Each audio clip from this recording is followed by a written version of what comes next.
Olá, queridos, voltamos aqui hoje mais um dia na nossa meditação diária com o momento da sabedoria. Ouvindo o pregador, ouvindo sua palavra, ouvindo tudo aquilo que ele tem a nos ensinar e a nos falar. O texto de hoje que estamos é no capítulo 3, versículo 18 do livro de Eclesiastes.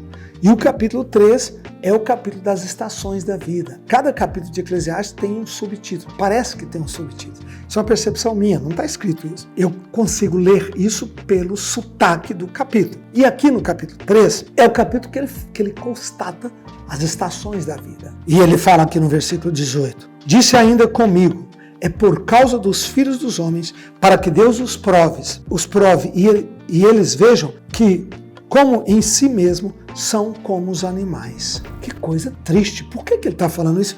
Para entender isso, a gente tem que entender o 17, que a gente já viu, que diz, Deus julgará o justo e o perverso, pois há tempo para todo propósito, para toda boa obra. E aí ele entra no 18, disse comigo, ainda comigo, é por causa dos filhos dos homens, para que Deus os prove e eles vejam que são assim mesmo como os animais. Como assim? A provação demonstra o coração. Toda provação demonstra o coração. Então, ele está dizendo que as provações que vêm aos filhos dos homens revelam quem somos. Revelam os nossos pensamentos, revelam nossas atitudes, revelam nossas intenções. E nesse caso, ele fala que eles são como homens, como os animais. Como assim como os animais?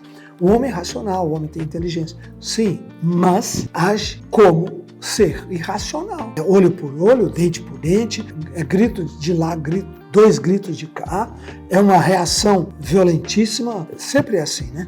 Os impulsos humanos, naturais, carnais, é quem nos força a sermos, muitas vezes, como pessoas irracionais. Quando nós somos como irracionais, nós nos tornamos, entre aspas, como animais. Os animais não pensam, eles agem por instinto. O ser humano, ele pode viver assim. Pode. Sem o controle do Espírito Santo, ele vai viver assim. Lembra-se que naquela época, Jesus não tinha vindo ainda, morrido na cruz, derramado o Espírito Santo sobre o coração dos homens. Então aqui ele está vivendo uma vida natural, completamente do homem natural. E o homem natural, ele é um animal que não pensa. Ele é iracundo, ele é raivoso, ele é depressivo, ele é dado às coisas, às paixões mais difíceis, mais baixas, vil que possa ter, vis que possa ter. E ele diz que as provações que vêm ao homem vêm para manifestar, para mostrar o coração. Muitas vezes a gente passa por circunstâncias difíceis, momentos duros, difíceis. Para quê? Para revelar o coração.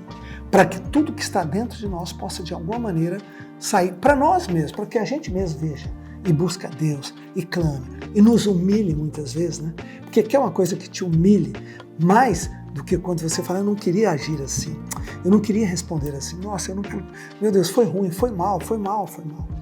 Isso humilha, isso quebranta a gente. Como que isso acontece? Por quê? Porque Deus meio que mostra, Deus meio que põe um espelho na frente. Por meio de quê? De uma aprovação, de uma situação difícil, de umas circunstâncias que nos contrariam. Toda contrariedade, toda situação difícil é uma provação. É uma provação. Por isso que ele fala, por causa dos filhos dos homens. E ele está falando isso por causa do versículo 17. Quando ele diz, eu vi a maldade, Deus julgará o justo e o perverso, porque há tempo para todas as coisas. Ou seja, às vezes a gente fala, não, o perverso tinha que ser punido, isso não está certo, isso não é justo. E aí prova o homem justo.